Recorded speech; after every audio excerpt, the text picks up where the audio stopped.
Bill Hoffman. Oh, Mel Hoffman, yeah. I Nelson. don't have any sound. Well, I can fix that. Moroccan inspired elements, but what they really wanted, but they want it in a very All right. Hi, Kathy. Hi, Nelsons. Hi, Nice to see you again. nice to see you again, too. Hi, Leslie. Nice to see you again. Hi, Daniel. Hi, Trudy, not Mel Hoffman. He's here, he's eating dinner. There he is. Hello, That's Trudy? we're Hey, still at the beach. That's what Oh. it used to be. Yeah, family just left. Hey, did you see my mom last weekend? Look who's there. Hello. Hey, were you there for the service?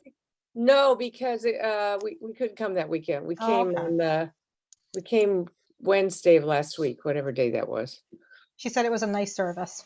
I'm sure it always, we were there the month, well, with you. Yeah, with me and Jennifer, but she Yeah. said she got nice feedback, but that Jennifer and I were just born for it. Trudy, what beach are you at? We have a home in Seaside. If I asked you to go buy me something in Cannon Beach, would you do that? No, because we're leaving in the morning, but we could do it Labor Day weekend when we come. Okay, good. I'll talk to you.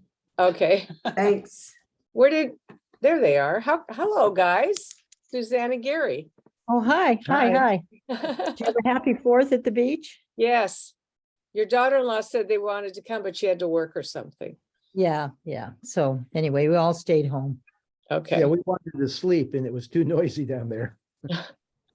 Well, it's noisy. Look at that big girl with the ponytails. Wow. Hi, Hi, Rebecca. Elena. Hi. My hair was never that long. Look at how pretty that is. Yeah. she wants you to see her colors. Oh, Oh, yeah. I see the Oh, color. look at that. That's fancy schmancy. Yeah. I like them. You like them? The fancy tips. Oh my goodness. Growing up too fast. Yeah. Okay. Almost 4, right? No. 4 this summer. Wow. Can you say hi to everyone? Hi, everybody. Here, I brought it. Oh, you're So still- we're gonna, since we have to have early dinner, we'll be listening to this whole thing, but we may look like we're not here for a bit. But we Oh, will be listening. Where's Daniel? Daniel's there. He is? He's Yeah. working and listening. Hello, Daniel. Hi, Susan and Bruce, if you're there.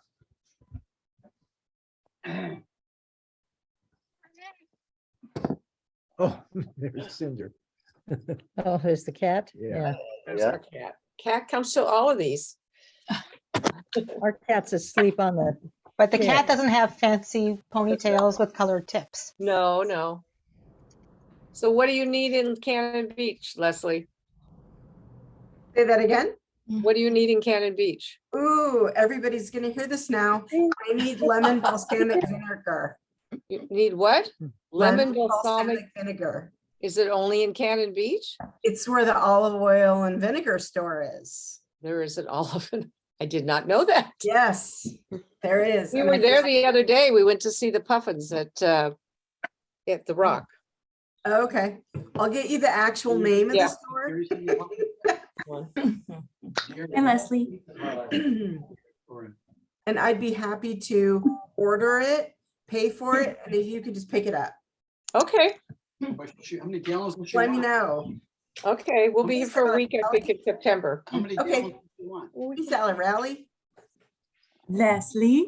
how are you? Good, how are you? Good. Whose doggy is that? How cute.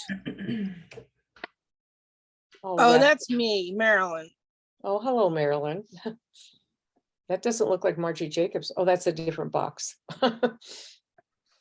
So Rabbi, it's 6 o'clock. They're only a different day for So you. if you want to start, everybody. so we'll Hello, ask Margie. people to, as we all know from Zoom, to please mute ourselves if we're not the presenter. And so Rabbi's in charge of this game. I'm just managing the waiting room. And if you unmute yourself, I will mute you. Hi, Megan. Hi, Rabbi. All right, friends. I want to thank you for joining us. I'm going to try to share my screen and make sure that we got this right. Here. And make sure I can still see all of you. See, I see many of you. Oh, I see a lot of you. That's great. Cool. Thanks everyone for joining us, and it's nice to see you talking to each other online and connecting on this issue. I just really want to first thank you for joining, and hope that this is a courageous space. When I was in my Hillel job, we did a lot of work around safe space, and I came to not like safe space. Safe space was a place where no one could feel uncomfortable.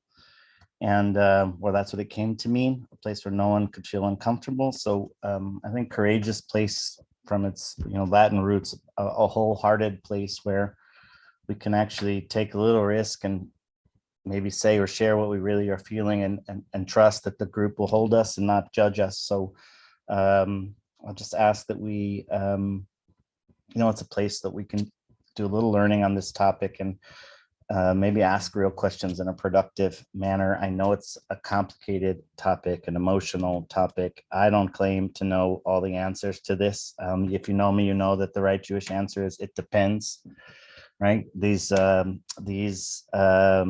decisions are not made ever in a vacuum. They are not an intellectual argument. They are not, right? They're not what's presented to us in the news or politics. They're what happens in the real life of real women who all have their own unique circumstances. So I just want to thank you. I also want to take just a moment to thank everyone that wrote to me privately. It actually means a lot to me. Some people on every site, right, to say this angers me, or I don't get it, or this, or but it's not right, but states get to, whatever it is. I just appreciate that you taking the time to write. So where I think we need to start a conversation like this, and what we're going to do today, just let me start there, is we are, I'm just going to walk you through some of the makorot, some of the core basic Jewish texts on this issue. And we'll start in the 2nd century, and we'll make our way up until the late 20th century. And we'll just kind of go through the text, and we'll see what kind of wisdom might bubble up. But I could have chose a lot of texts on where to start, but I chose this one, the Mishnah in Sanhedrin. If there is a question, will you raise your hand or put it in the chat? Jimmy can help me monitor the chat. If there's something that I say in a different language, or you don't really understand, or I'm making a biblical reference and I act like everyone gets it, it's not that everyone gets it. I'm just slipping a little bit. So just say, what's that? Or put your hand up, or somehow get our attention so that I can maybe address it. This is the Mishnah in Sanhedrin. The Mishnah was written in the 2nd century. It's our first Jewish law book. It was written down. We're actually not fans of writing down the law. Jews aren't terribly fans of that.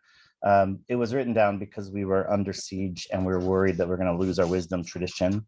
And this is what it says, the Mishnah in Sanhedrin. It says, it's asking a question about why was Adam and Eve, like in the garden, why were they built? Why was Adam created all by himself, right? What are we supposed to learn from that? And then the Mishnah says, "Shekola me'abed nefesh echad miYisrael me'alei alav hakatuv ke'ilu ibed olam malei. V'kol mekayem nefesh echad miYisrael me'alei alav hakatuv ke'ilu kayem olam malei." So what are we taught? We're taught that Adam was built as a singular. He was not built. He was created and blown into life, and as a singular being, to teach you something about how much we value life. What's life worth? So the scripture says that if we destroyed one life, it's like destroying an entire world. And anyone who saves one life is as if they had saved an entire world, right? You might be familiar with this text. Anyone hear it? Anyone see it before? Anyone come across it? Maybe some of you, yeah. Okay. So in it is trying to say, what's a human worth? Right? What are they worth? They're worth the entire world, right? You have infinite value. You're infinitely valuable. But here's the tricky part, the rub part, is that so is everyone else. right? So you're infinitely equally valuable, every human, and that's where we start. And our tradition takes life seriously, and to life, that pikuach nefesh, the idea to save life, it pushes off almost every other Jewish law, like it becomes the law. So we take this idea about life very, very seriously. And ultimately here in the Mishnah, to say what's a human worth, it's worth the whole world. So we would never take this conversation lightly about ending a life, or when or how or any of that, right? So, and you also know some biblical texts that I just gave you. I could have picked a lot of them, but it tells us not to murder. It tells us in Leviticus 24 that if anyone kills a human being, that person shall be put to death. We have capital punishment. It's life for life. We'll get to that in a second. The core text that's used in this conversation actually comes from Exodus 21:22, and it's here that we're told that when two people are fighting, and if one of them somehow in the fight happened to push a woman who was watching nearby, a pregnant woman, and she miscarried, but no other damage ensues, the one responsible shall be fined according to what the husband exacts, which is something that's defined by the court. But if any other damage ensues, then the penalty shall be life for life, eye for eye, tooth for tooth, hand for hand, foot for foot, burn for burn, wound for wound, bruise for bruise. Which is to say that if in this fight, the woman's life was to be taken, the value of that is a life. If the fetus, if she miscarried, the value of that is something else. It's not a life, it's something else. And it's decided by the court, but it doesn't fall into the general rules, which the rabbis read out anyways, but it doesn't fall into life for life, tooth for tooth, eye for eye. So when we go back to Exodus, we see that there is a fetus and it's not worth the same thing, which is really weird to talk about. So if anyone has better language, I would love you to share with me, but it doesn't have the same kind of value as the woman's life. If it was a person breathing in the world, that's when life for life, eye for eye, tooth for tooth kicks in. And if it's not, it's potential life, then it's worth something different. So the rabbinic conversation starts here. It starts that a breathing human being that is alive, fully alive, is worth something, and a potential life is worth something else. They're just not the same thing. I'll stop right here for a second. Any questions or comments or concerns? No, everybody okay? Okay, cool. So when we get a little bit more into the details, you'll find a question that comes up in the Talmud Bavli in Yevamot 69b. So Talmud, 6th century rabbinic discourse and dialogue on what our Torah means. Let me see if I can get I saw a question. Mel has a hand up. Do you want to ask something, Mel? Okay. Okay, can you hear me? I can hear you, yes. Okay, my thought is, as most thoughts, are very simple. Why did the Supreme Court not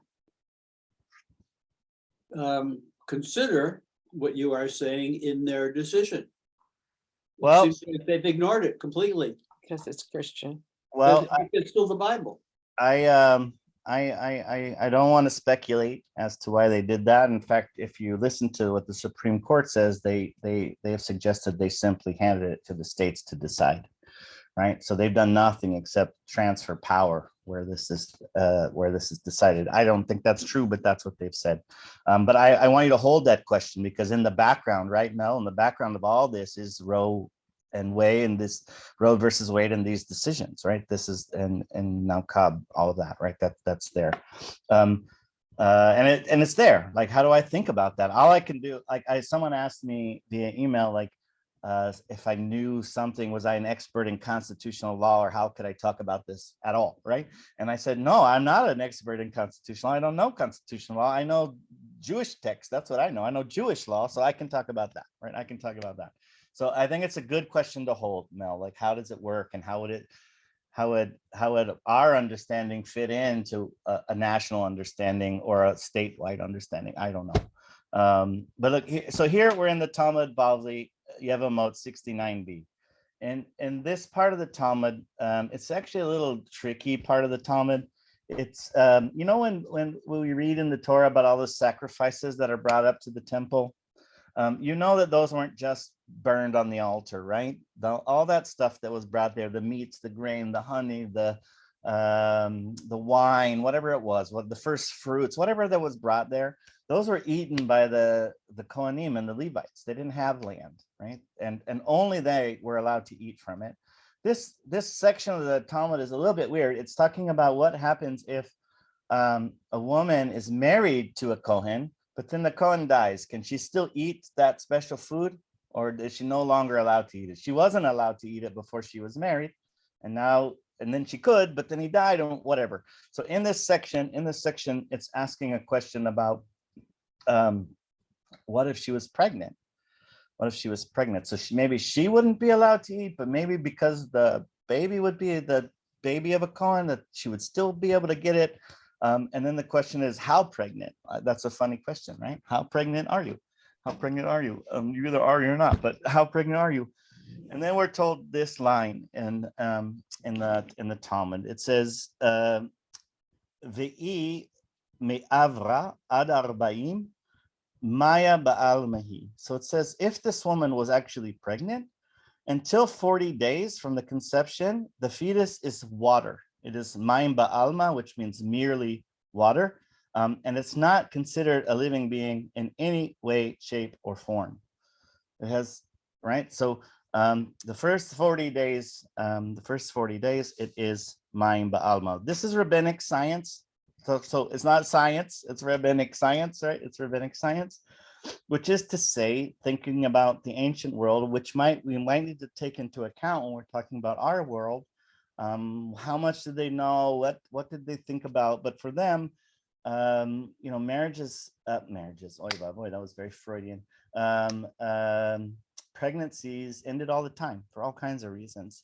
And so when did you need to mourn? Think about all the things you would start to ask. Well, for the first 40 days, it's nothing, right? It's nothing. If a pregnancy ceased in those first 40 days, halachically, it's nothing. So I do not want to say it's nothing, like anyone that, you know, had the hopes and dreams of holding a baby and then miscarried. It's obviously not nothing, but halachically, for them, in the rabbinic mind, the first 40 days is mayim ba'alma, right? So it has no status of life. It's not, think about if an injury occurred or something, it would count in the rabbinic imagination as not yet a being, not even a full being, just a being, not a being at all.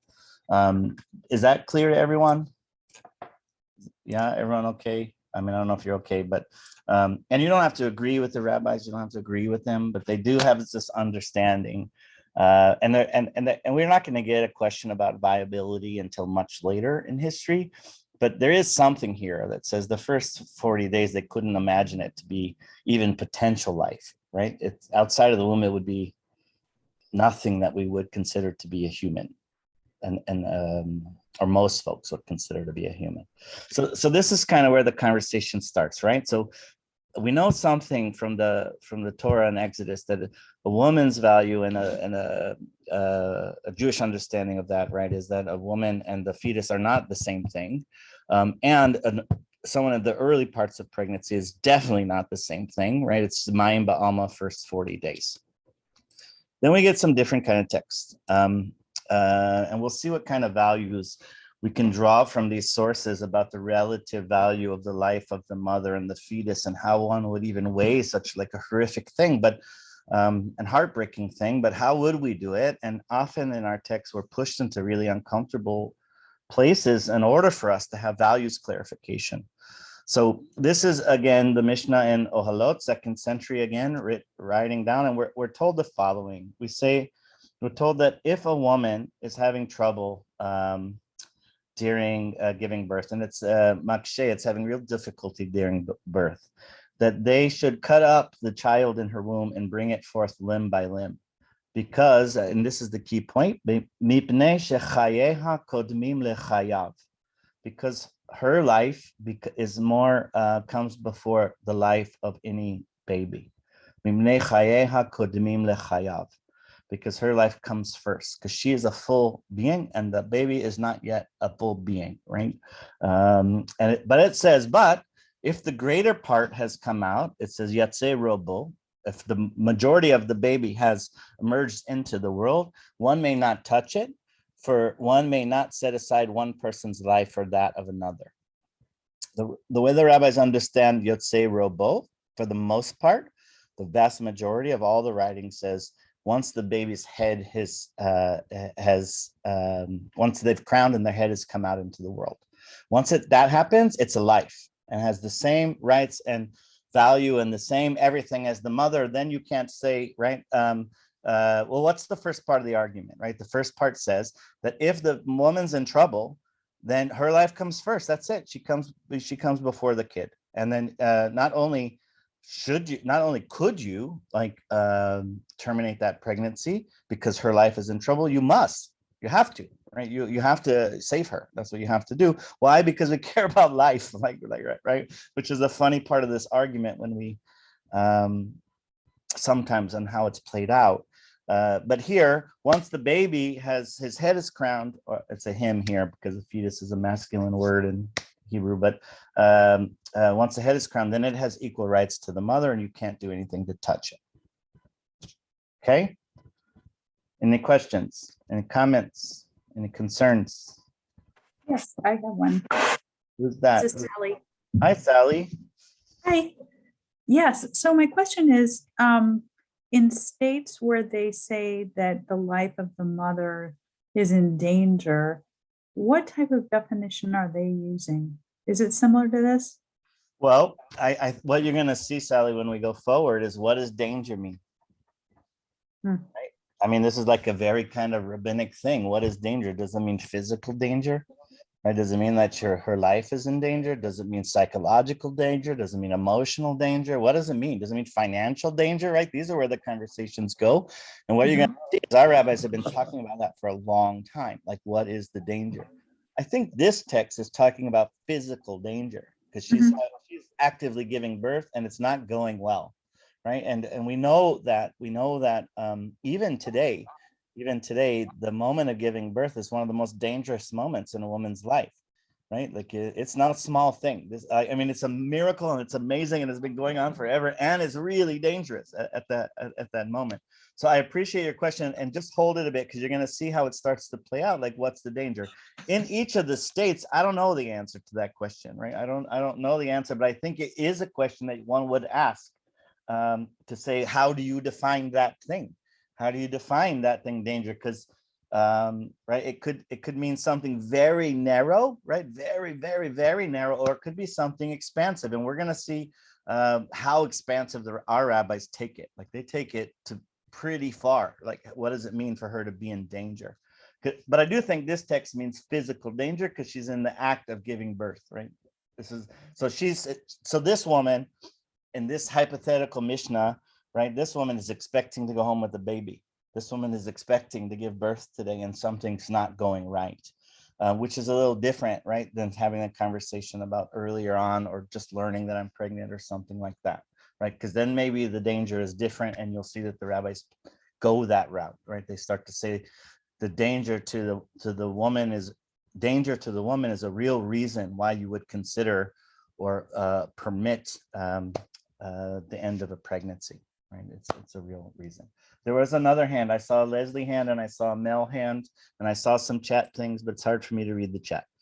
So I put in the chat about that you cannot claim an unborn child on your taxes because the government does not recognize that unborn being as a child. So it's very interesting. And I looked it up to be sure that I was not falling prey to Facebook truth. I find it very interesting that they can overturn Roe v. Wade, which I know you said we'll get into a little bit later, as killing a child, but it's not even recognized by the government as a being yet. If so, you could probably claim it on your taxes. So there was a comment to my comment about it would be interesting to sue the IRS to be able to claim your unborn on your taxes in that event.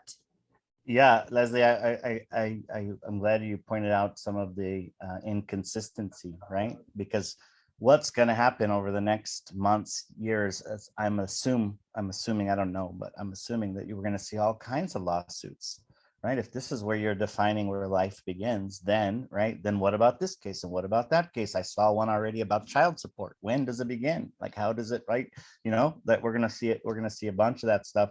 And I don't know how it's going to work. I will say, and if somebody knows the law better than I do, please correct me. But the decision by the Supreme Court didn't make a choice. It said it goes back to the states. It didn't say yes or no. It said each state gets to pick. We know what the reality of that's going to mean, right? Which is the hard part, because you can't I don't know how they could disconnect the two. But the Supreme Court would say, we're not taking a side. We're just putting it back into the state for them to decide, right? Which is maybe disingenuous or maybe not.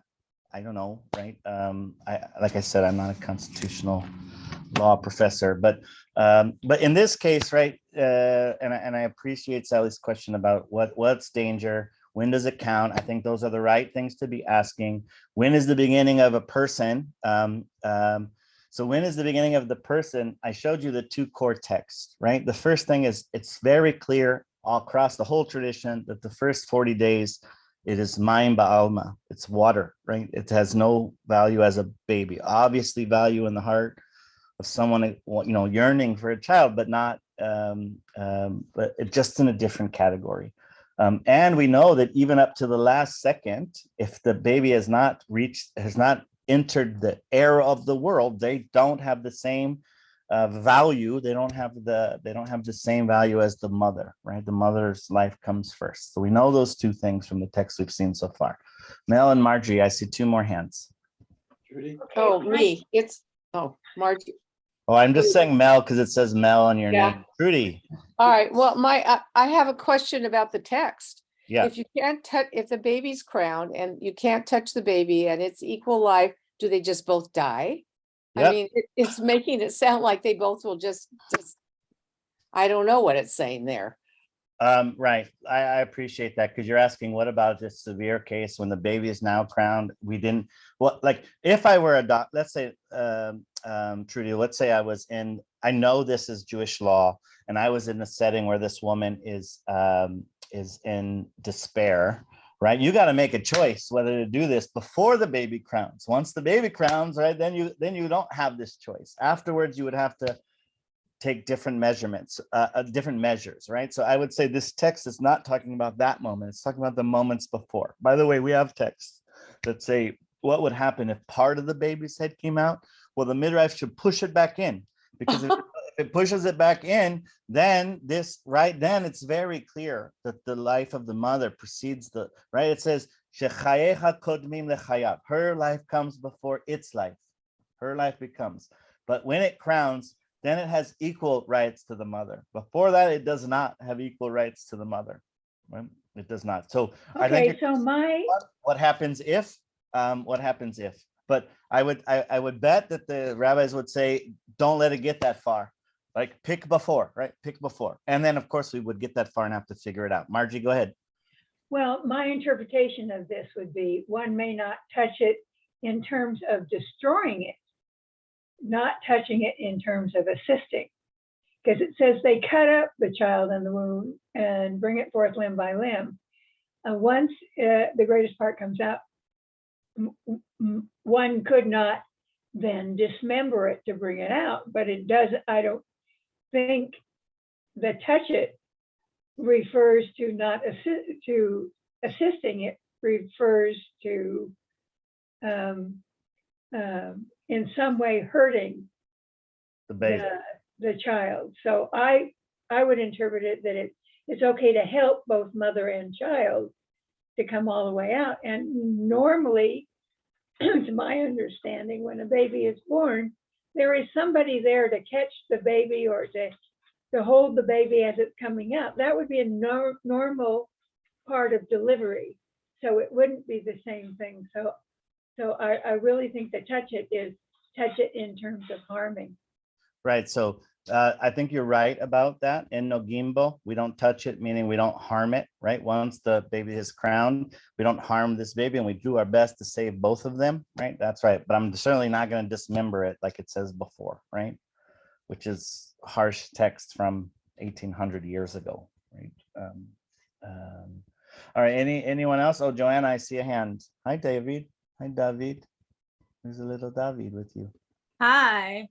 Yeah, so I just wanted to touch base on my experience that I had in January. So I was saying in the chat, like, a point that I make is on Facebook is David had no rights in utero, and I can't claim him on last year's taxes, child tax credit, everything like that. And when James and I were getting ready for delivery, because we know I'm high risk, we know that I had a huge chance of miscarriage and all these things that could have happened, we discussed way ahead of time that if it's between my life and David's life, if he has to make a choice, you better save mine, because we can always adopt. There's other, resources that we have for another child. Thank God we didn't have to go that route. And I did have a very traumatic delivery. It was 3.5 days. It was over 70 hours. It was rough. Thank God that he is alive and healthy and well. But we definitely had that discussion before we went to the hospital and with my doctors and the staff. I said, God forbid, if it's between my life, saving my life or saving the baby's life, we're choosing mine, hands down. Right. And look, you made a really good point to say, like, your life, because there's other ways, right? There's another way to do this, right? But your life comes first, and that's exactly what the text would say, right? Your life, chayea kodmim lechayav. It couldn't be more clear. That's kind of where it goes, right? By the way, my youngest son was born on January 2nd, and I was so mad he wasn't born on December 31st, right? Because that's the 1 year you don't ever get to claim him again on your taxes. Right? Until 3 days, he could have been born earlier. All right, so let's go forward a little bit. This is the Rambam. The Rambam, his Mishneh Torah and Hilchot HaRotzeach, the laws of the murderer. Rambam is Moshe ben Maimon. He was born 1138. He died in 1204. Started his life in Spain, went to Morocco, made his way across to Egypt, where he became like the greatest of the greatest. He was the doctor to the Grand Vizier. He had the chutzpah to name his book the Mishneh Torah. Torah, you know that word. Mishneh is second, the second Torah. He thought all you needed was the Tanakh and his book, and you would know everything that you needed to know. Watch what he does with the text, right? He says, I'm going to start in the second sentence. He says, therefore the sages taught, if a pregnant woman's labor becomes life-threatening, it is permitted to dismember the fetus in her womb, either by medication or by hand, for it is like a rodef who is pursuing her to kill her. But from the moment his head emerges, he is not to be touched.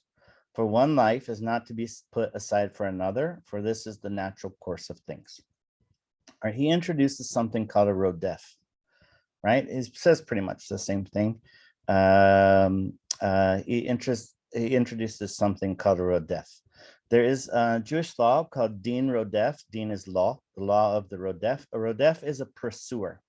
This person is chasing someone in order to injure them and to kill them, right?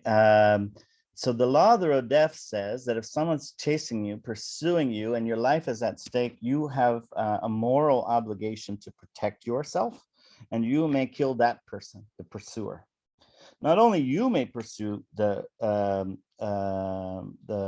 pursuer, not only may you take that person's life, but any bystander is commanded to intervene and do everything that they can to stop the innocent from dying, including killing the pursuer.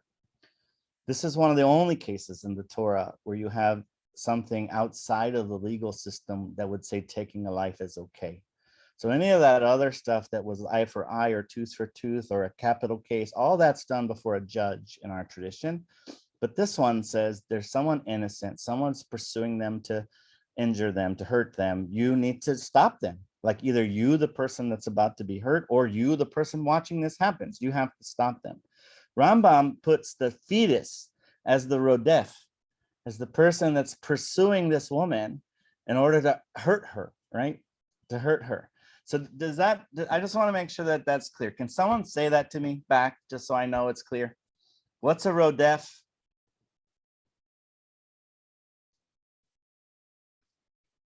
Who's got it? Kathy, you got it? Is that a hand? There.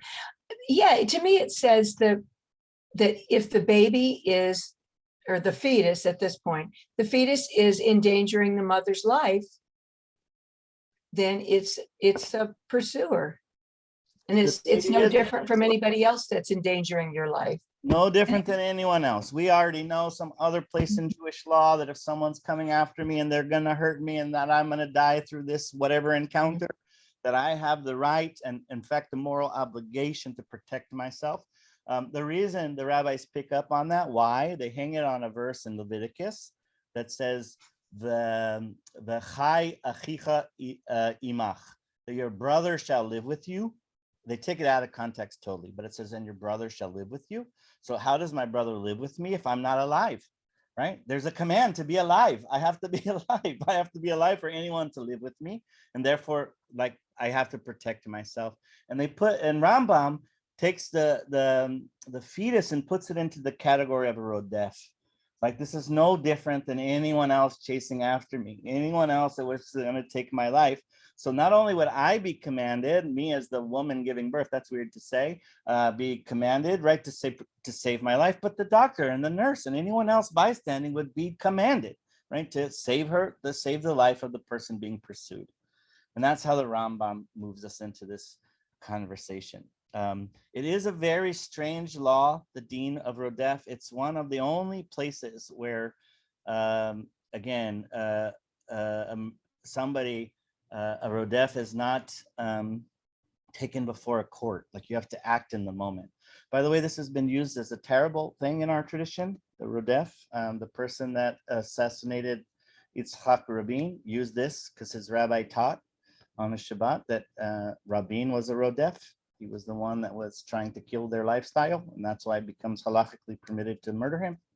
But Rambam puts it into the category of a rodef. So Kelly's right to say, but when he does that, when Rambam does that, well, the baby, the fetus, the potential life is just like anyone else coming to hurt you, right? So so then what's with this head thing then? Like, if it's still trying to come get me, what does it matter if the head is crowned or not, right? And that's what we'll see in the next one. This is the Sanhedrin in 72b. This is in the Talmud. Rav Chisda objected to Rav Huna, and he says, if its head emerged, it's not to be harmed, for one person is not to be set aside for another. So Rav Chisda heard that Rav Huna had that teaching that once it crowned, right, it has full and equal value to the mother. And he says, but we know this rule about the rodef. So isn't it still pursuing her? Isn't it still pursuing her even if it's crowned? And Rav Chisda says, no, this is different because she is pursued from heaven. What does that mean? What could it even possibly mean? That she's pursued from heaven? Yeah, Andrea. The only thing I'm thinking of at that point, the baby is just trying to live, right? Its head's out. This is, and you know, what you said a moment ago, and I think it was the Rambam who said this is the natural course of things. Exactly. Right? That once the head comes out, this is just the natural course of things, and it's God's decision. Right. So when this is pursued from heaven, Megan, were you going to say something different? No, I think that was Andrew did a great job of summarizing kind of. Right. So what's the limit of the rodef argument here? The limit of the rodef is that there's another human choosing to do bad to you, right? This one is like this is something outside of reason. This is not a bad person that's coming to hurt you. This is something in the natural world. And when they put it in heaven, it's like God did this, right? God did this, and it's slightly different. So, but Rav Huna, Rav Chisda, right? His question is an interesting one, because if it's about her life, and if anything is coming to hurt her, then she has a moral obligation to protect her life. Then what does it matter if it's crowned or not crowned or whatever, right? Like, we're still in the same situation where something's coming to hurt me. So just feel that Rambam feels the most comfortable in this conversation putting the fetus in the category of a rodef. He's one of the only ones to do that, but he does it. We'll see a different way to manage it a little bit. Well, you don't need to do that. You don't need to put it into the category of a rodef. So this is Rashi on that same text that we just saw, when they said the child's head has emerged, v'yatzar rosho. So this one says, this concerns a woman whose labor proves so difficult as to threaten her life. The midwife should reach in, dismember, and remove it limb by limb. For as long as it is not emerged into the air of the world, it is not a nephesh or a person. It's not a nephesh, right? And one is allowed to destroy it in order to save its mother. But if its head has emerged, it is not to be harmed, for at that point, it is considered born. And most importantly, it's considered a person, right? And one person is not to be put aside for another person. So Rashi just goes back to the argument to say that she's a full human, she's a nephesh, and the baby is not a nephesh until it's crowned. But once it has crowned, it has the same rights as her, and then we would have to protect it just like we would have to protect her, without going into the world of a rodef. Does that make sense? Andrea, go ahead. Yeah, you just say crowned. I think the head emerged is not crowning. Crowning is just the head showing. The head emerging I would read the head emerging is like to the chin, the head is emerged. Yeah, I appreciate that. Is it interpreted as crowning? I was taught crowning. You're right that the text says Yotzei Rosho, that his head has come out. The little I know about the moment of giving birth, I don't know that much. I know 3. I've seen 3. Right. From once the chin's out, it's out. Like once it's out, it's done. Right. Like so it's a moment in there, right? But it does say Yotzei Rosho. Yotzei Rosho. So you can imagine the rabbinic argument about what do you mean? Part of its head, half of its head, its whole eyes, its whole something. Even some texts say, Andrea, that when it's taking a breath, right? Because breath is also part of a neshama, right? It has a neshama when it can breathe, and then it has like the value of a full person. But you're right that the text says Yotzei Rosho, that its head is out. Right? Medically, there's a very, very big difference between crowning and the delivery of the head. There's different things that the providers are looking for and different risks at each part. So cool. Tell us about the distinguishing feature, difference. Well, can you say any more? It is, you're right. It goes very fast most of the time. Yeah. But yeah, crowning is when you just are seeing the head at the perineum. Yeah. And then delivery of the head is considered up to the neck. And during that's when baby's starting to actually rotate to come out. Exactly. Yeah. And there's that part, there's some amount of things that can stall, but the big risk is when the head's delivered and the shoulders are stuck. So there is a big differentiation of the head's delivered and the body's delivered. Yeah. And risk to the delivery. I appreciate. Yeah, go ahead. I've been a labor and delivery. Well, I'm not working in labor and delivery right now, but 20 years of labor and delivery. I can tell you that that's an absolute crisis where we have lost babies with just the head delivered and baby never taking a breath. Yeah. So dying during delivery. For multitudes of reasons why a very large baby, a cord around the neck, a knot in the cord. It is an emergency, and we're talking minutes to save the baby and mother. So my question was just the clarification, because I believe, and this is just coming from when I was in nursing school and learning culturally about Jewish law, that it was the breath that was essential and not for a lot, just being culturally sensitive and me being kind of new to learning all the Jewish laws, I would just wanted to get a little more clarification, whether that be the head or the breath, because it could be several minutes. Yeah. So I want to, if we're doing a close read like Trudy asked us to do, and I appreciate that she did that, right? It's talking, the beginning of that text talks about you could even dismember the fetus in order to save the mom. And the end says you can't do that anymore because it has some rights before. Most of the texts say when the baby's head has emerged, it is a person at that point, whether it's breathing or not breathing, right? There are some texts that say, no, that's not enough, right? That's not enough. And she would take precedence until the baby has taken a breath. I don't think there's agreement about that. The majority of the texts say once the baby's head has emerged. Some of you know that I was a chaplain in a hospital, and I worked labor delivery, and I did lots of fetal demises. And I've seen a lot of things like that, and heard some of the stories about for all the reasons why. I'm not sure our rabbis know about. I don't know how much they know about this kind of stuff, right? I don't know for sure, but I think they're just trying to say at what point it's clear to them that the fetus isn't the same as the mother. They don't have the same quality. They're not alive the same, right? They're just not alive the same. And then they have to get to a point to say, well, where does the line draw, right? And I hear what you're saying, and I appreciate your expertise saying there's a difference between just where a hole all the way up to the chin is out or up to the neck, and the baby being viable by breathing and functioning in a way that life could continue in some way.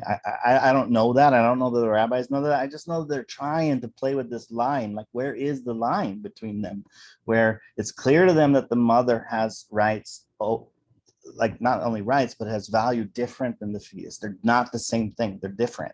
Until what point? And they're trying to play out that line. So I don't have a great answer to tell you it's exactly this. I think different traditions would say different things, but the vast majority say once its head is out. Once its head is out.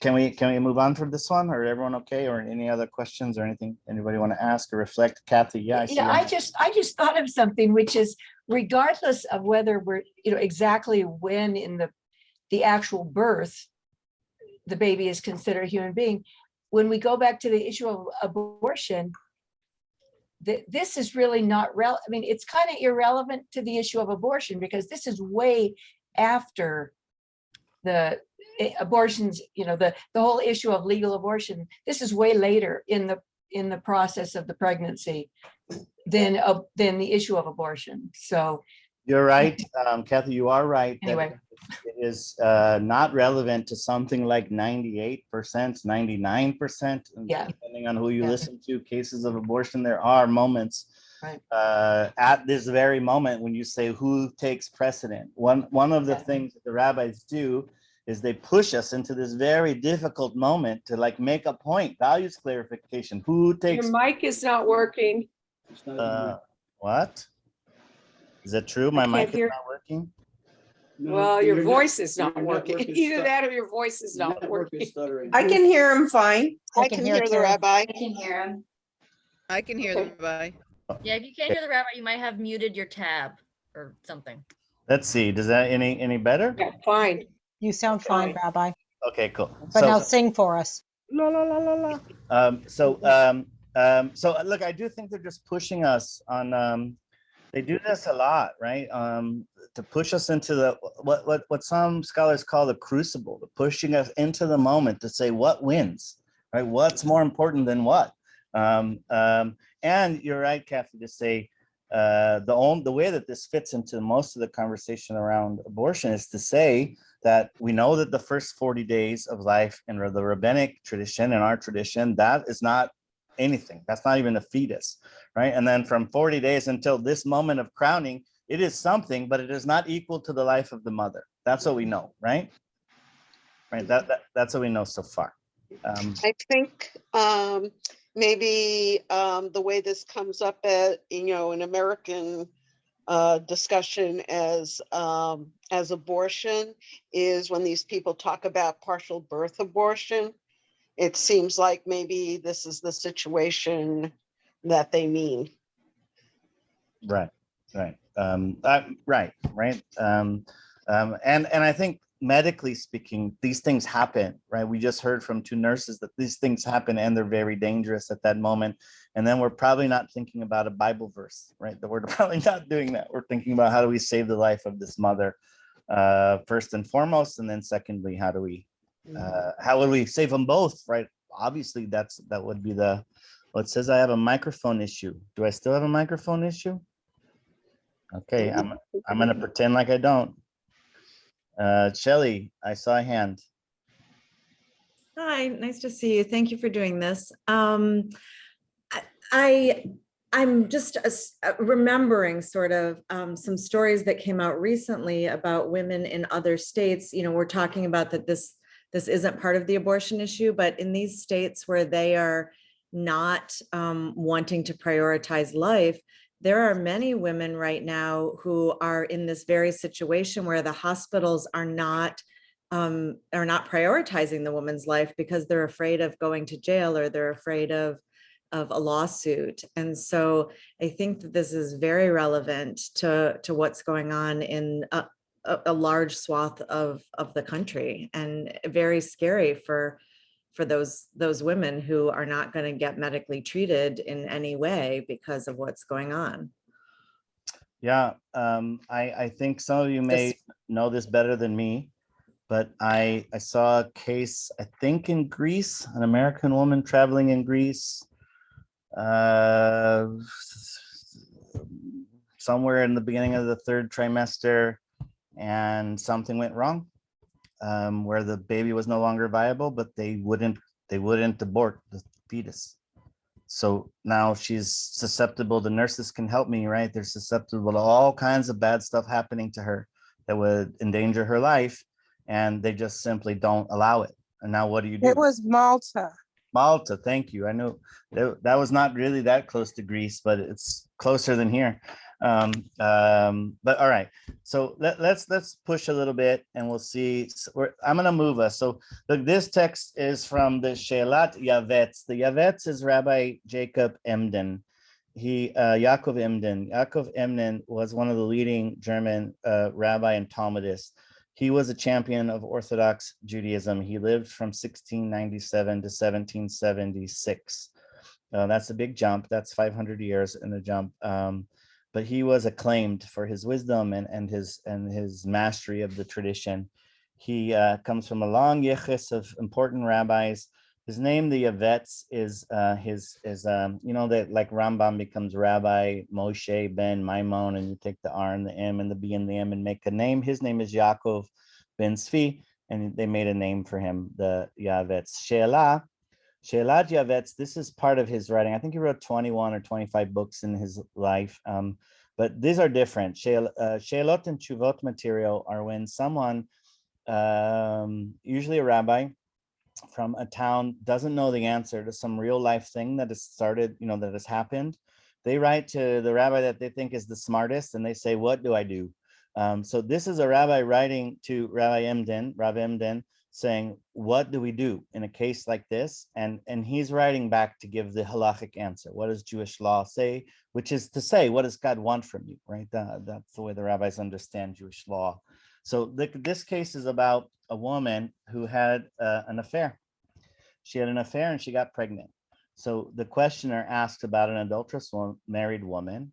And it says, it appears to me, this is Rabbi Emden talking now, it appears to me to permit her to abort. And even in the case of a legitimate fetus, there's a reason to be lenient if there is a great need. As long as the fetus has not begun to emerge, even if the mother's life is not in jeopardy, but only so as to save her from an evil associated with it would cause her great pain. Therefore, our ruling is, in general, it is certainly forbidden to destroy a legitimate fetus, But in the case before us of a married woman who has gone astray, I hereby state my humble opinion that it is permitted, perhaps it is even worthy of being regarded as a mitzvah. Okay, this one's a way different, right? This is one way different. So what does Rabbi Emden introduce into this conversation? He introduces that like a need for the mother that's out beyond saving her physical life might justify. Right, Megan, he's so right. Like, I don't know how you hear him. I take him to be as serious as you could possibly take him, right? But to say, to save her from an evil associated with it that would cause her great pain. So that's not physical pain, right? That's not physical pain. That's saying, well, what do you hear it as saying? What's the pain? A psychological pain. Yeah, psychological, social distress, pain. possibly. A communal shame, right? Right. It's a different world than our world, right? They obviously in that time and that place in a closed off Jewish community where everyone would know and talk forever and all of that. Or maybe it's like Game of Thrones when you, Jon Snow, when you're the mom's there, right? When you're the one of the other lady. Maybe he's saying I would look at this, that this child would be a constant reminder of my shortcomings, right? Which is, we don't talk about kids like that, but I don't know, like in some ways I think he's imagining like what it would be like this, like, you know, I don't know, or a reminder of my mistakes. I saw a hand, but it went away. Is it okay, Andrea?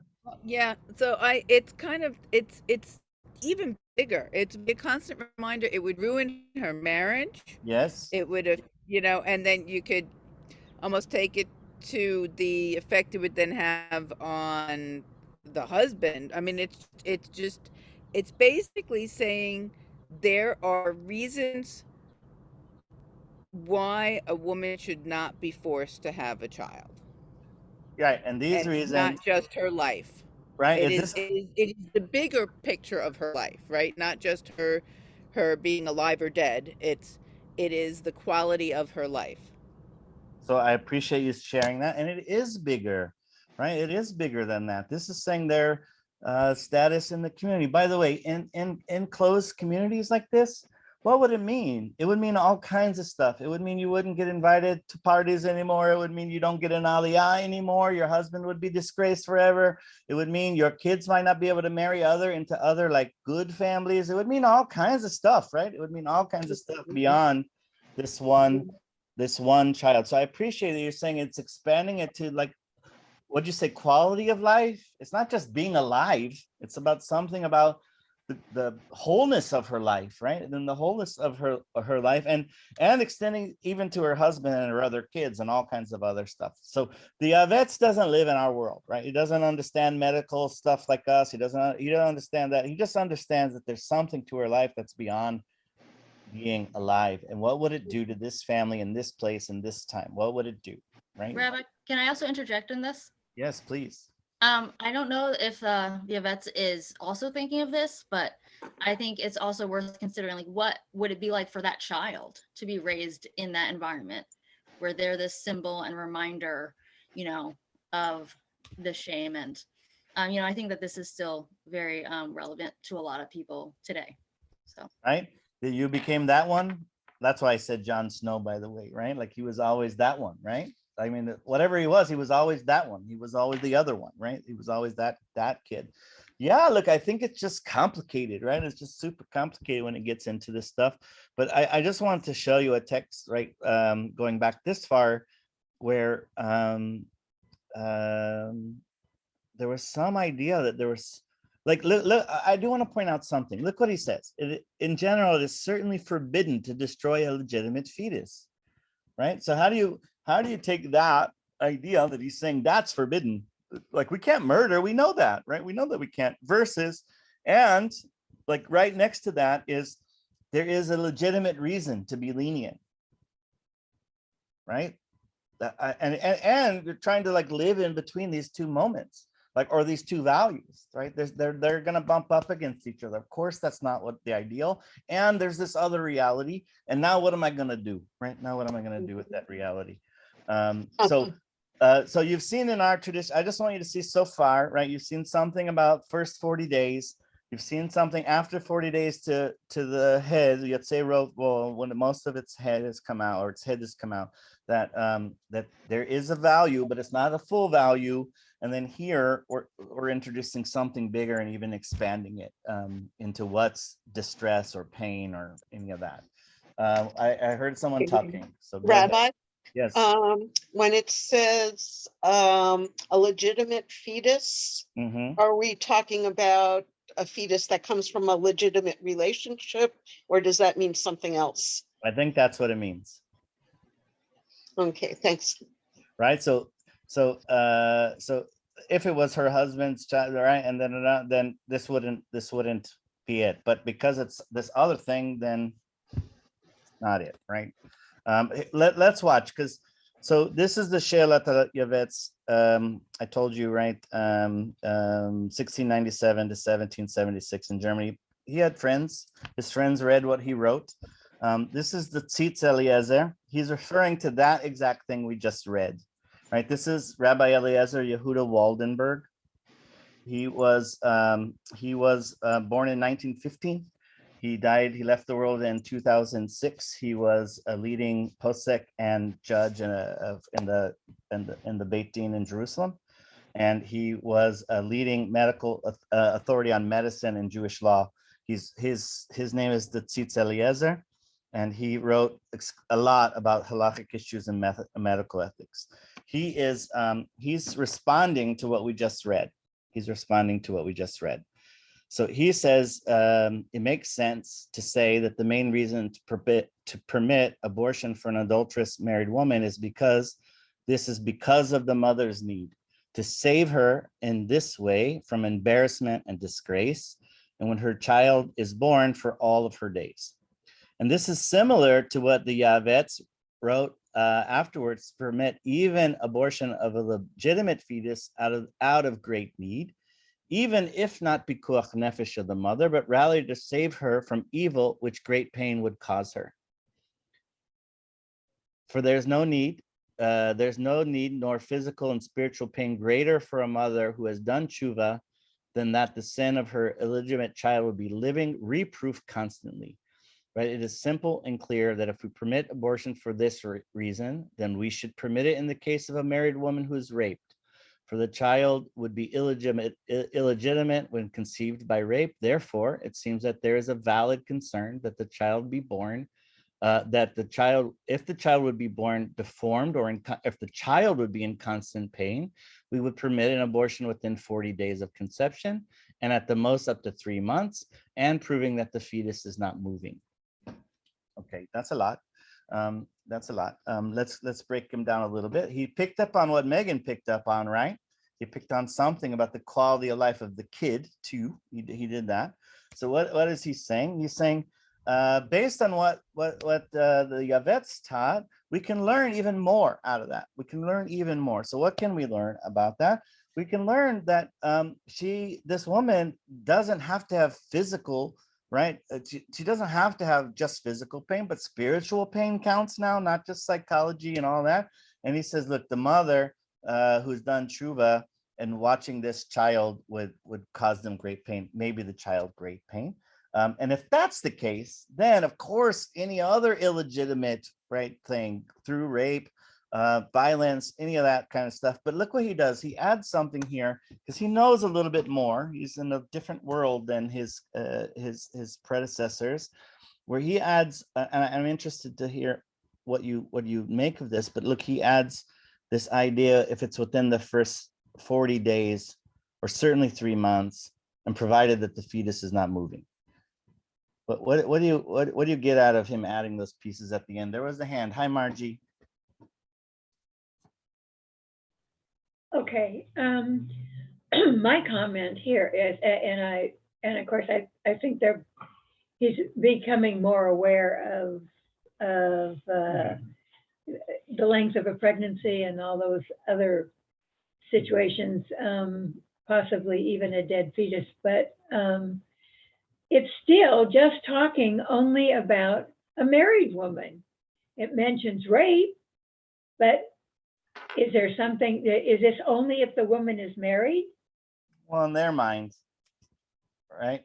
Like I will, in their mind, like let's kind of just put it into some context. Maybe not him, but certainly before him. This is one of the challenges, the great kind of challenges, and where I would say there's a dearth of writing, where there's really a hole, is we don't really have like a sexual ethic for unmarried people. Like, right? These people are getting married as soon as they could procreate, basically 14 or 15 years old. And there was no way, like there was not, of course there was outside of marriage, and even in the Bible there's outside of marriage, but that in their minds they're not thinking about this, right? In our world, like think about any nubile person that the average Jewish, I think, woman gets married at 30 and a half and man at 32 right now, right? What's the ethic and all of that time, right? What is it? Well, we don't have a category of that. We don't even have one, right? There's two categories of like life cycle or life stages that we don't really have in our tradition. So we don't have that one. We don't have a sexual ethic for somebody in that part of their life. And we don't have like post-retirement. They don't have any idea of us living like a long time after retirement. There is nothing like, so you're starting to see some moderns to fill it in right now. So I get what you're saying. I get what you're saying. They think that a legitimate fetus is one that's within a marriage, and anything that was conceived outside of that thing would be an illegitimate, right, fetus. All right, so if that's the case, then anybody who is outside of marriage and is pregnant has no options?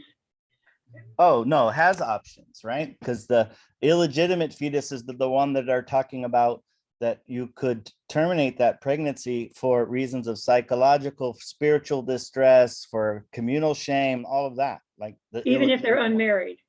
Yeah. I don't think that they understand that category. I think they understand illegitimate, right? Meaning not within a family structure where you wanted it and you were trying to have it, right? Maybe that's presumptuous of me, but I can't imagine them thinking in those other categories. But I do want to say, look, what does he add by saying time? Of course, you could do it within 40 days. So he's saying, if the mother's physically at risk, when can I do this? When can I do it according to Jewish law? The first 40 days. No, anytime until the head comes out. Anytime until the head comes out. If the mother's physically at risk, if her life is at risk, yeah. right? Then anytime.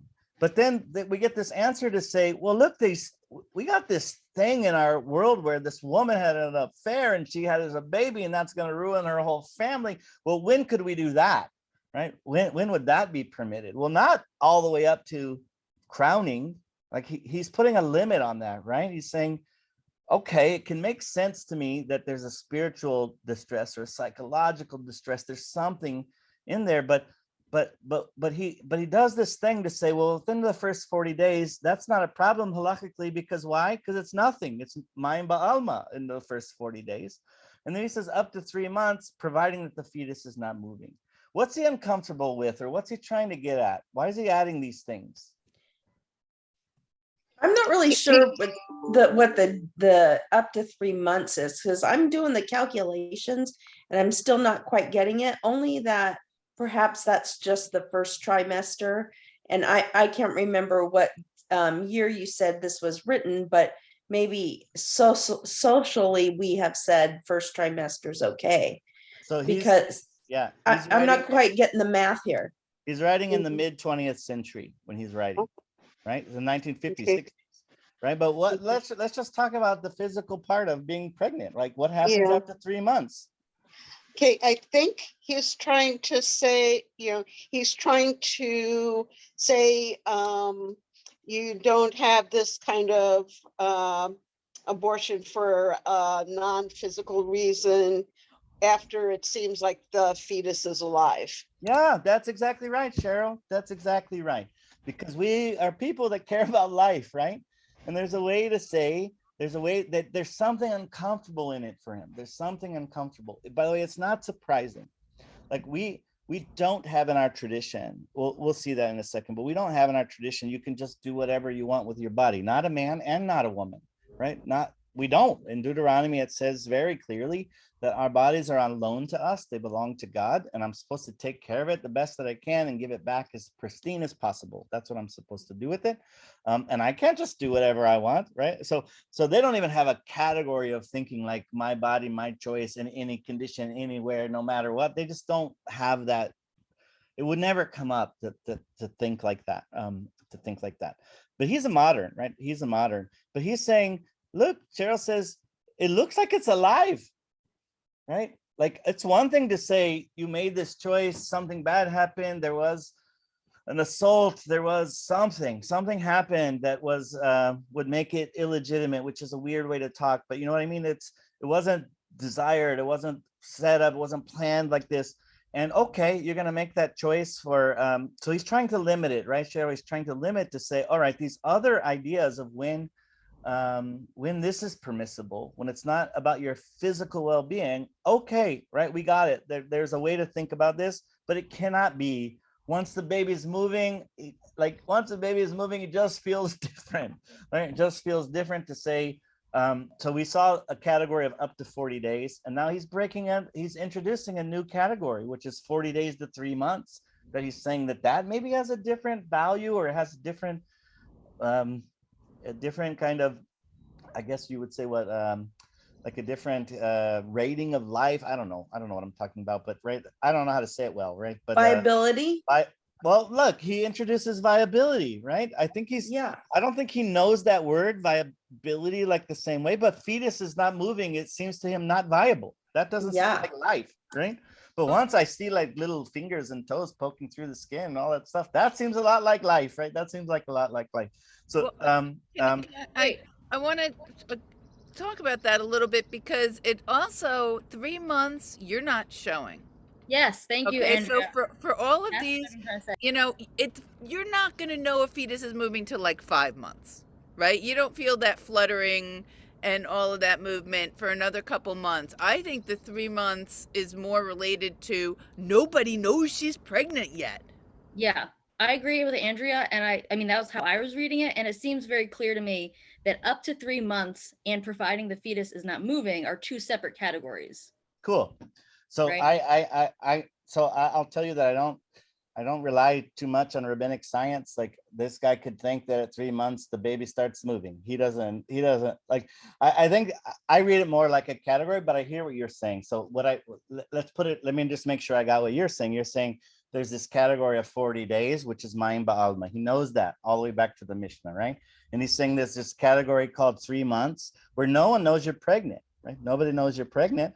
And therefore some of that communal stuff and how it would affect your life and who knows what. All right, right? That's within that. And then there's something else called the baby's not moving, right?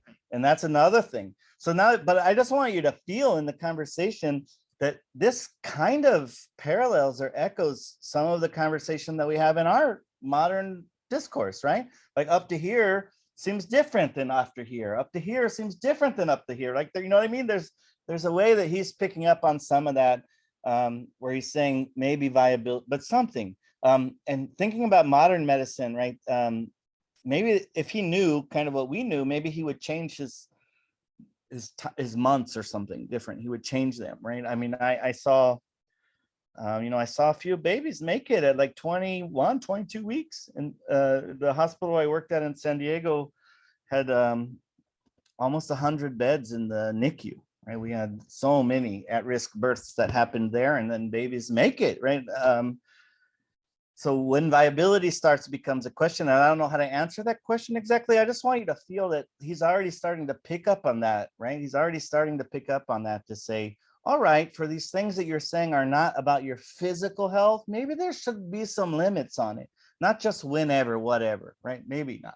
I see Lee and I see Joanna. So Lee, go ahead. Thank you. So we've moved beyond the crowning issue at this point, yes? 3 months, it doesn't matter if the baby could crown, the baby's not going to crown. I wouldn't think. Maybe 4 months, 5 months, very, very early, but at 3 months, there's no crowning. There's no breath to take. So So we're just continuing, yeah, let me try to say it again, okay? mhm. So that crowning business is when, if the mother is physically at risk, her life is at risk. Okay, okay. Right? Even up to crowning.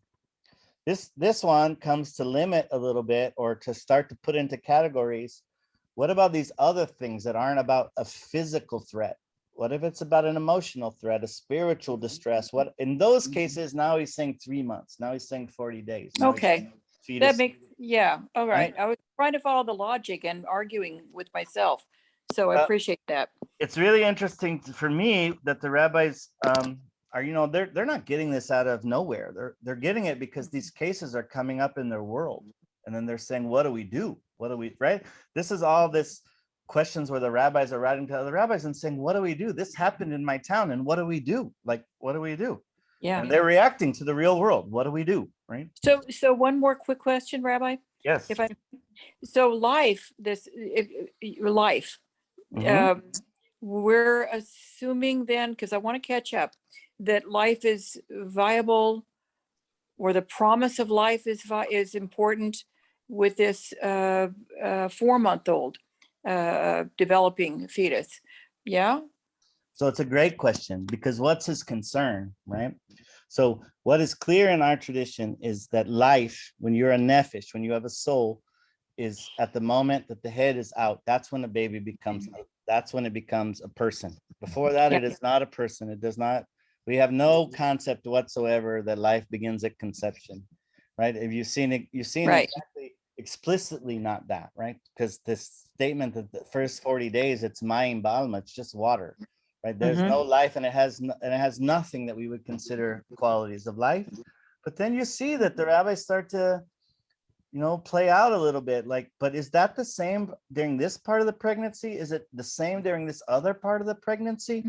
Right? So if her life is at risk, she always wins, the mother. Always, always, always. There's no question.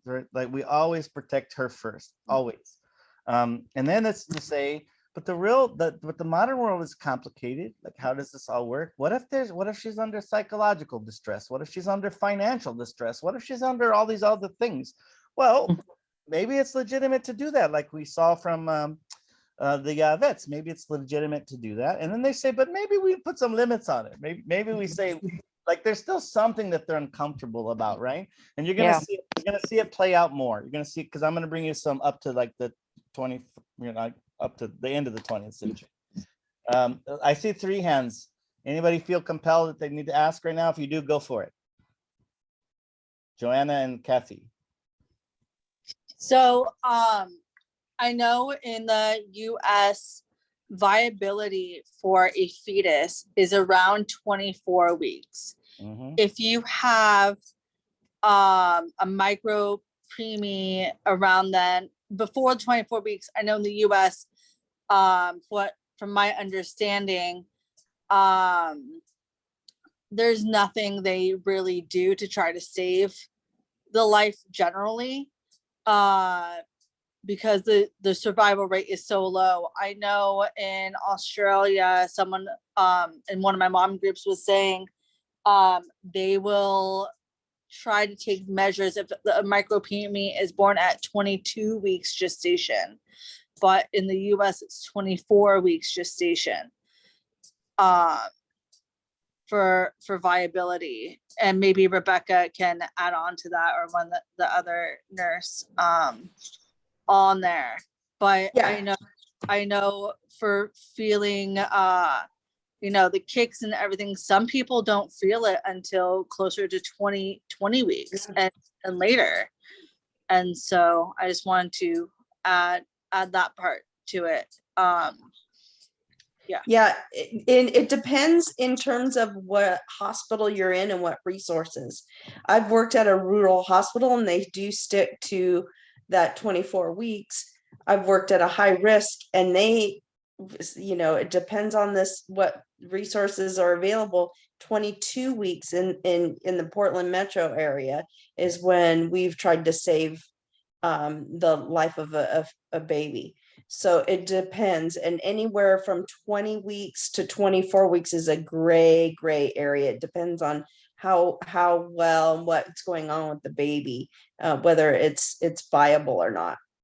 And to the quickening point, yeah, it could be a placenta in front. It could be a first time mom that's not experienced kicking before. A second pregnancy, generally women can feel it a little bit sooner. So that whole quickening is also a gray area. It depends on how strong the baby is. Thank you. I like I said, I worked in a hospital that was had this huge NICU and all kinds of at-risk women delivered there, and they were doing things. I think the 24 weeks, Joanna, I don't know. I'm remembering this, but I didn't check it, so I'm not 100% sure. But I think that 24 came out of Planned Parenthood versus Casey. That viability was around 24, if I remember right, but I'm not 100% sure. But and I'm not really worried about the rabbinic science of that, because I don't think that's the values part of the conversation is just that you start to see as we go into the more modern period that viability starts to creep up in the rabbinic conversation, right? They just think it's different.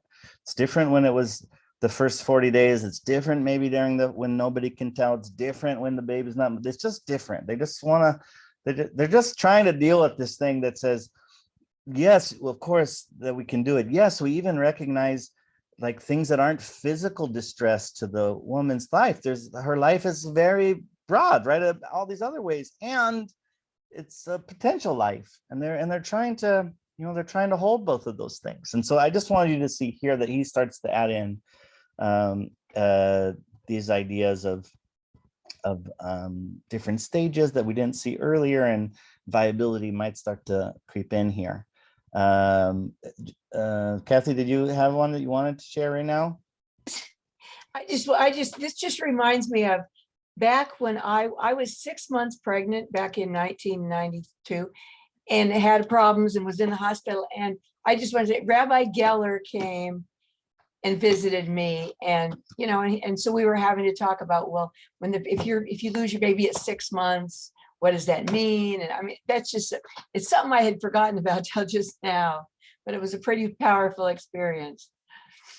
Thank you for sharing it. Baby came out fine, but yeah, anyway. Right. I mean, that's why I say that these things aren't in a vacuum. Everybody's like, it's a real story for one person who's a whole world. For that world, it's the whole, right? Like, I don't know how to make rules that are going to cover everyone. I just don't even know how you would do it, right? This is the CJLS. In the conservative movement, we have something called the Committee of Jewish Law and Standards. This 25 rabbis, they're learned. And just like before, where we saw that you would write to the smartest rabbi that you know and say, what do I do? So in America, the way that it's developed in the conservative movement is you don't write to one rabbi and say, what do I do?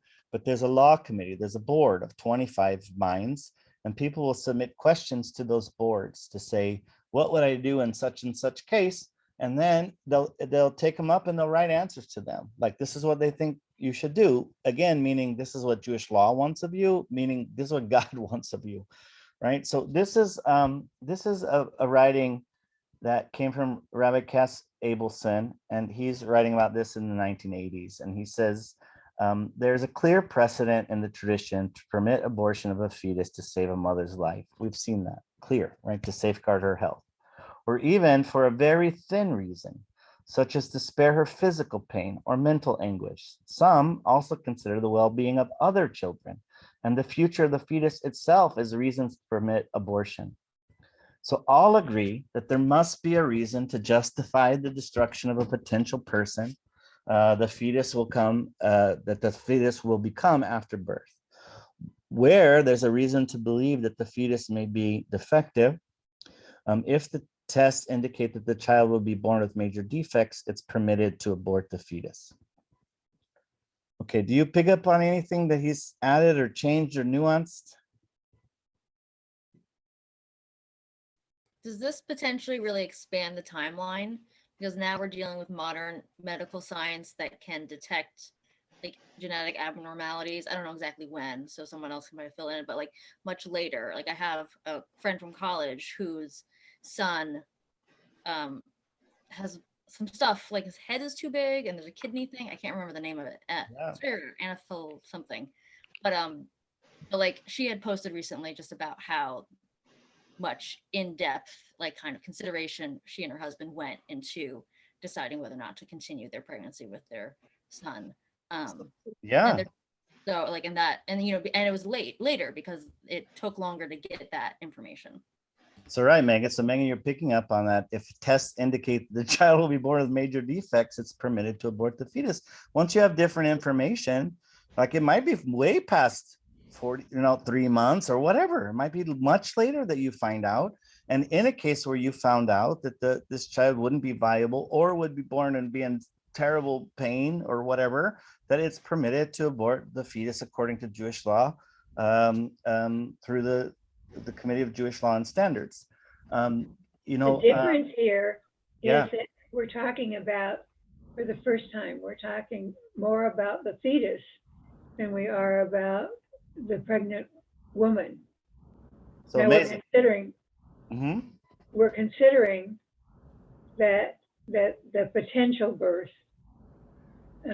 might be defective, might be a child with too much pain or blah, blah, blah. Because the second part of this doesn't talk about the mother, talks about the kid. Yeah. So I want to thank you for pointing that out, Margie, because the first very long sentence, I guess 2 sentences up to all agree, right? That's a given. They're like, if the mom's health is at risk, it's a given. There's not even any conversation to have, right? That's a given. And then they're saying, what about these other things, right? What about these other things? Look, he does say that there must be a reason. There must be a reason, right? There must be a reason. Go ahead, Andrea. I saw your hand. Yeah, because I'm like dying by this one because it's that next sentence. Some also consider the well-being of other children and the future of the fetus itself. This is opening up the big quality of life can of worms and I'm going to call it can of worms just because it's where our tradition can totally go opposite of what's happening in the country. This is basically saying, if you're not going to be able to feed the rest of your kids because you've got another kid coming, that might be a reason. If you're not going to be able to feed this child, it's going to suffer, it's going to go into slavery, that might be a reason, is what's being open. Like, this is opening up the big gray zone of what's a reason. You are right? Andrea, what do you make of when he says, or even for a very thin reason? What is a very thin reason? Such as physical pain or mental my kid's not going to be able to make it to an Ivy League school. Right. So you're right that he is expanding it some, and maybe not. Earlier we saw all kinds of reasons. Public shame we saw, right?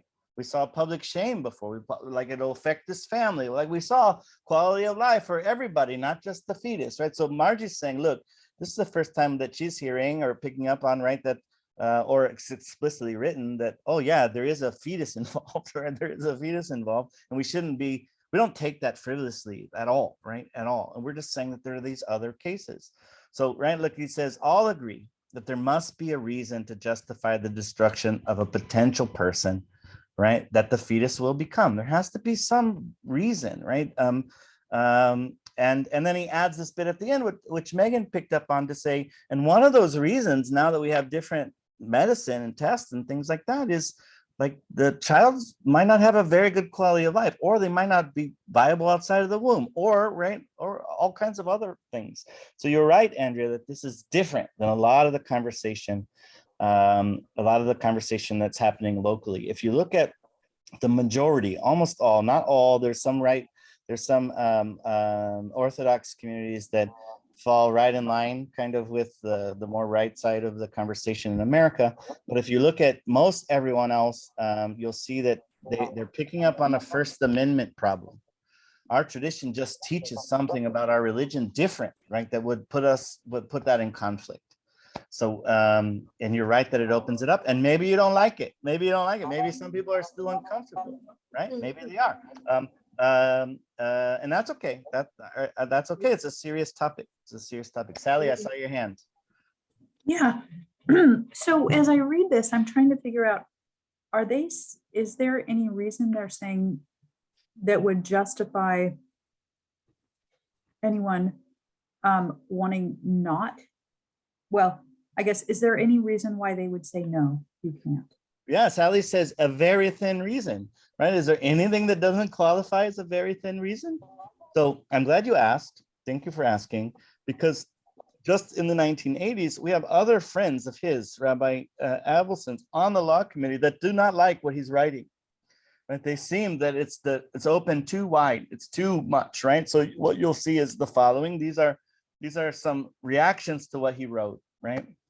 So Rabbi Robert Gordis wrote, abortion should be legally available but ethically restricted, to be practiced only for very good reasons. Only very good reasons, not just good reasons, not paper thin reasons, very good reasons. But Sally would say to me, but what's a very good reason? Like for the individual person, it would be a very good reason, wouldn't it? Like whatever reason they said, wouldn't they think it's very good? Right? So I just want to feel some of the ambiguity that's in it. So Rabbi Gordis, and I think a lot of people really feel like this, right? That it should be legally available and it should be ethically restricted. Like it should be there and we shouldn't be using it very often, right? Like I talk with a lot of people that kind of fall more in that category. I see your hand, Cheryl. This may be something that you're coming to, but you mentioned the First Amendment challenges that this causes. Yeah. Because there's laws being made that says we can't practice the religion in this way, make these decisions. And I think there's already lawsuits being brought about that. But the thing extra legally that really kind of has my stomach in a turmoil is whether the people who think we're baby murderers anyway are going to take these laws and say, you see?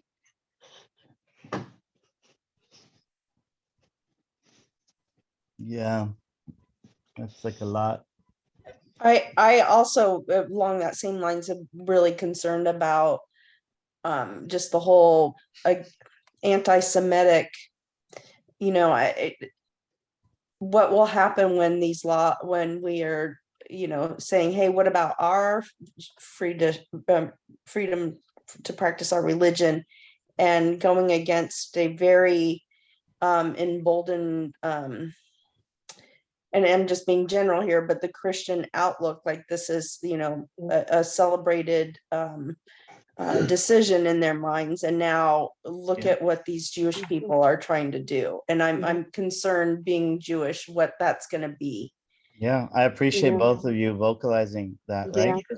I do want to say also, just add in from my perspective of all the Christian friends I have, is that I wouldn't say this is emboldened Christians. And there's lots of Christians who do not agree with this ultra-right sort of Christianity or anti-Semitic Christianity. So I wouldn't call it a Christian decision. I would say it's very, it's a specific group of people.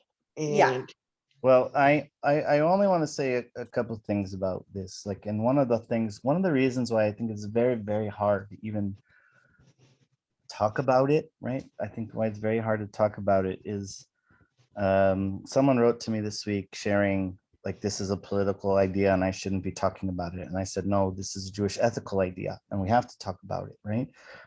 But it is true that in in my lifetime since 1980s,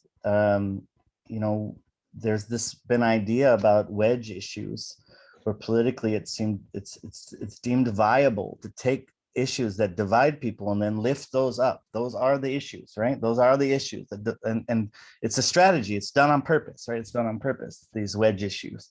And this is one of them. I mean, it's right. I mean, I hear what both of you are saying and it kind of hurts my heart, right? To say, and then they're going to say, your wisdom, see your baby, you're murdering babies again, or whatever they're gonna say, right? Oh, like that's like it's terrible. Like that's a terrible thing to have. Our tradition understands that we care about life, right? And we care about this mother's life, and we could care about this potential baby's life. And sometimes you have to pick what gives, right? What gives. And our tradition has said that full life is when I'm breathing. It is not. I mean, one of the things Andrea said something about like straight in contradiction with the political environment. Like anything that says life begins at conception is not Jewish. Like there is no such thing as that. We don't have that, right? We just don't have it. I have two more texts, just two more things to show you. I know it's 7:30, and I'll stick around for a few minutes, but I just want to show you one more response to what we saw from the law committee. So this is the one that gets this sentence gets used a lot in the conservative movement, and I would say even sometimes in the progressive movements as a whole. But this is Rabbis Ben-Zion Boxer and Castle Abelson, not related, saying like in reaction to this idea about the paper thin and are you opening up too far, they say Jewish tradition does not permit abortion on demand. However, it sanctions abortions under some circumstances. So the Rabbinical Assembly Committee on Jewish Law and Standard takes the view that an abortion is justifiable if a continuation of pregnancy might cause the mother severe psychological, physical or psychological harm, or when the fetus is judged by competent medical opinion as severely defective. Look what they did a little bit, right? They added the word severe, which you did not see before. Severe physical and psychological harm, and severely defective, right? And I don't want to judge them. I just think they're trying to hold this, right? They're trying to hold this place in between this potential life and the well-being of this woman. They're trying to hold them, and they know what came before. They know that we've had traditions to say, but life isn't just about your physical being. They know, right? They know. But I just want to, I think those words are added, and the way that I feel it when I read it is like they are living in America in 1985, right? This is when wedge politics started, like with Newt Gingrich in 1980. Like this is when it started, and this is becoming more of an issue. Is there one? I see three. Oh my God, three hands. Okay. Can I take one and then I'll read the last thing, and then I'll just open it up, and then I'll turn off my screen. Marilyn, you had your hand up a long time. Yeah, even though I'm not feeling well tonight, I wanted to point out that the woman that I believe was in Malta, and they would not perform an abortion, and it left her with a potentially life-threatening infection, and that could have developed, and people even went to court in Malta and said they should change the law, and they said no. And that was the only country in the European Union that would not allow that to save the life of the mother. She was flown to another place, I believe, an island, maybe an island in Italy. It was around the 24th, but she did get flown to another country. So she did not, I don't think she got the life, and I think she's okay now. Yeah, But, I appreciate you sharing that. I think she is okay now. And I don't love that it was politicized, because it was right after the Supreme Court decision. They took this one woman's case and say, see what's going to happen here, which is not clear that that's what's going to happen here all over the place. There was risks to her traveling.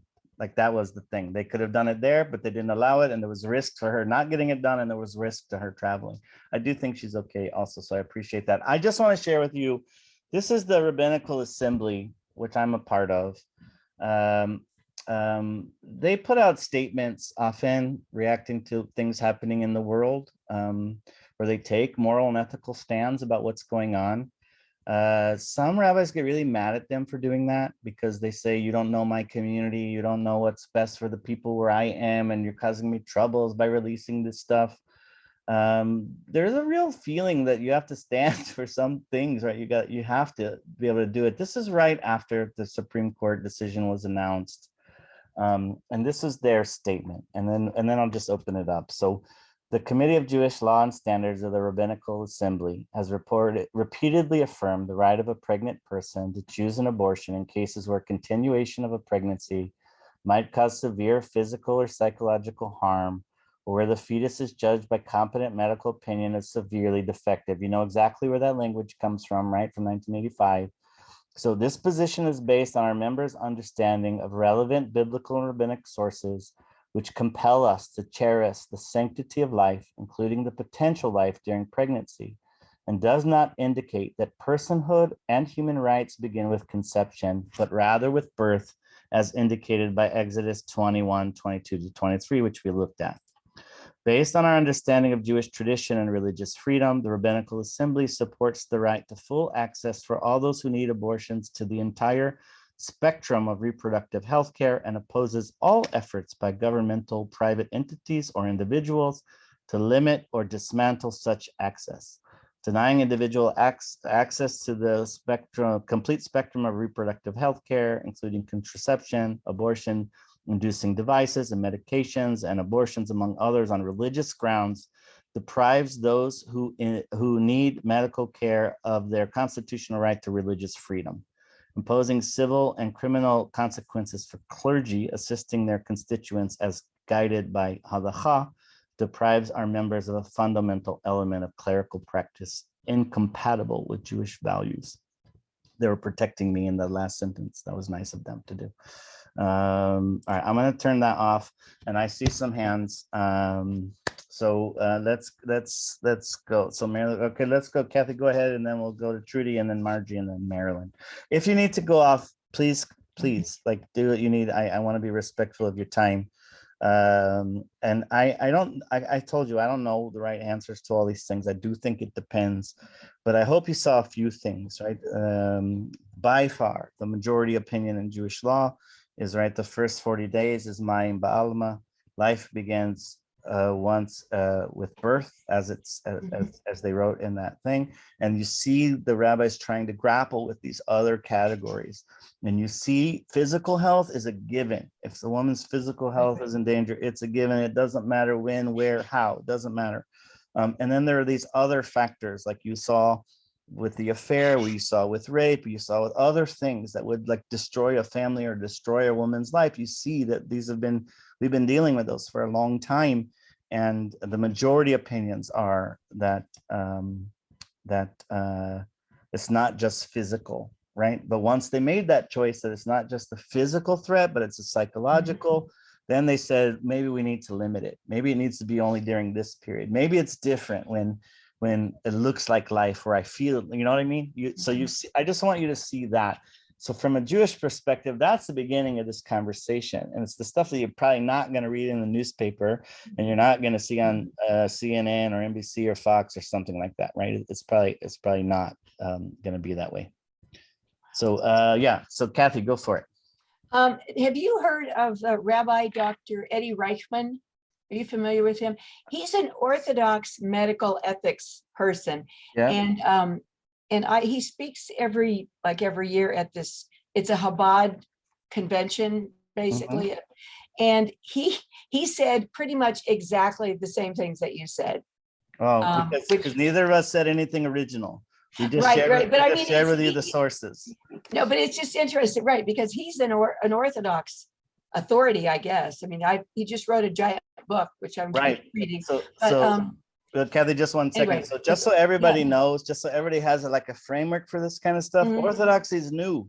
It wasn't a thing. It was just Jewish. It was just Jewish. Right. Yeah. So up until the 1980 text, like anything in those others, like those were right. Those were just Jews dealing with halachic issues. Right. So thank you, Rabbi Eddie Reichman. It's just exciting to me to hear somebody like him speak, and it's all these Chabad rabbis and rebbitzins sitting and listening to him say the things that you were saying tonight. And Kathy, let's be honest. I didn't say this before, but we are pro-natalist, right? Yeah. The Jewish people are like, have lots of babies, have babies and have babies and have babies and have babies and have them. And in the email that went out, the original email from the shul, I included a link to an article, I think it was the Washington Post, that highlighted Israel's reaction to Roe, right? Where they actually they made it easier to get access to abortion. And at the same time, you can get you know, you can get infertility treatments for up to 2 kids there for free, right? Like they care about making juice. They care about, right? So Trudy, go ahead.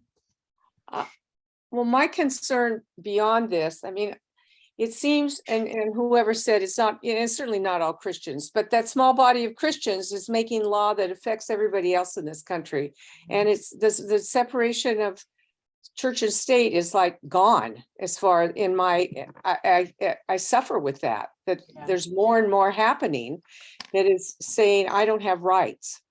That the Christian church or the Catholic church or whoever, these group of people, these 5 judges are making decisions that affect the rest of the country that 88% of the country doesn't want. Right. And it's very disturbing because now it's with schools can get money where they never could get money, Christian schools or even Jewish schools, I suppose. And it's just going on. And I know my gay cousins are worried that their marriage could be dissolved. It's just the beginning, and it's very, very frightening. Yeah, I appreciate you I sharing fear that that. I'm worried about my mom's marriage in Florida too. She didn't Yeah. get married in New York like she should have. So I appreciate you sharing that. And you're right, there is a lot of tumult and there's a lot of concern, right? And elections matter, right? And elections matter. I will share with you that Missouri just released its very restrictive laws on abortion. And the Rabbinical Assembly Conference is in St. Louis in November. And there was a big call by the, rabbis in the conservative movement to move it. Like, we can't be there, like this, they can't be there. And there was a very heated debate about what do you do? Like, do you, and when the conversation was going down about whether we move it or we don't move it, part of the argument that won out was, well, we're just kind of leaving our rabbinic colleagues in Missouri alone. Like, right? Why not show up and support them? Why not show up and do something, right? Like our little convention isn't going to affect the state of Missouri financially, but I just want you to feel it, like that fear and that worry, like it's bubbling up all over. Margie, and then Shelley, and then Sally. Well, I just find something a little interesting. I had a baby in between my first and second child, and that child lived only 4 hours.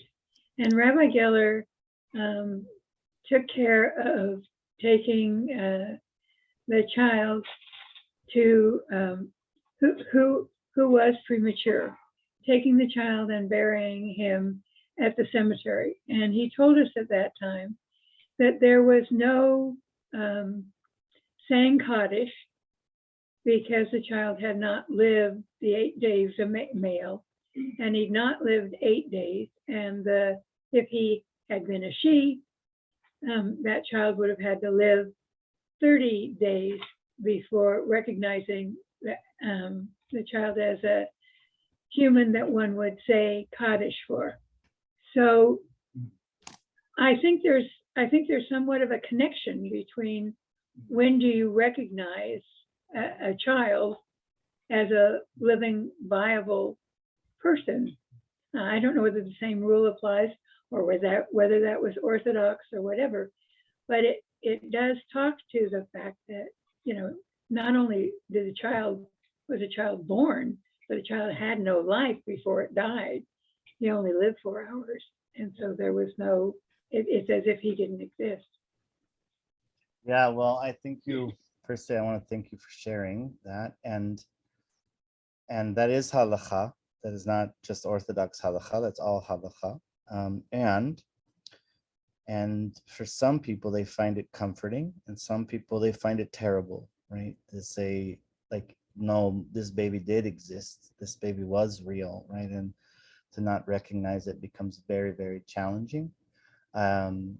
I think some of our halachot around these things, well, I know they were written at times when the infant mortality rate was just really high. Like there was not a clear expectation that every pregnancy the baby was gonna live. And so we have some things built in to maybe distance us a little bit, right? Even things like, we don't say congratulations. Do you know that? when we find that in Jewish tradition, we don't say congratulations when someone's pregnant. We say b'sha'a tova. We say in a good hour, right? Traditionally, we would not like set up a nursery. We would not buy baby clothes. We would not, and think about that, like the rabbis, they don't want you to have to like take down the room. You know, they don't want you to have to like hold these little baby socks and then say, like, I think they think it's hard enough. I also think that sometimes that's not the right move. Like people need to really sit in the reality of what has happened, and you need to recognize it and hold it and those kind of things. So I teach Margie around those things. That is Jewish law. But there's a difference between being obligated to say Kaddish for someone and then desiring to say Kaddish for someone, right? Where the tradition would say you must sit Shiva for them or you must do that, versus to saying this feels right to me to do. And that's complicated too, because rabbis don't want you to get stuck in grief and all of that, but that is halacha. That is, it still is. Sally, I see the last hand. Thank you. This has been a really interesting session. So thank you for offering it. I wanted to ask you if you or anyone else has any recommendations on how to speak kindly and civilly with people who don't see eye to eye with you, who are in your circle.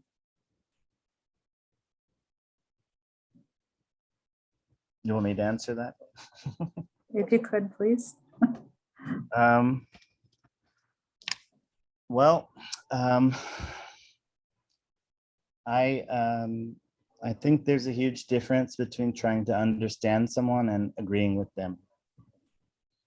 So maybe the point, maybe the goal wouldn't be to agree or even agree to disagree, but just to understand, right? So I think you have felt some of the friction in our text where it is clear to the rabbis that a fetus is not a person, and yet it needs to be protected.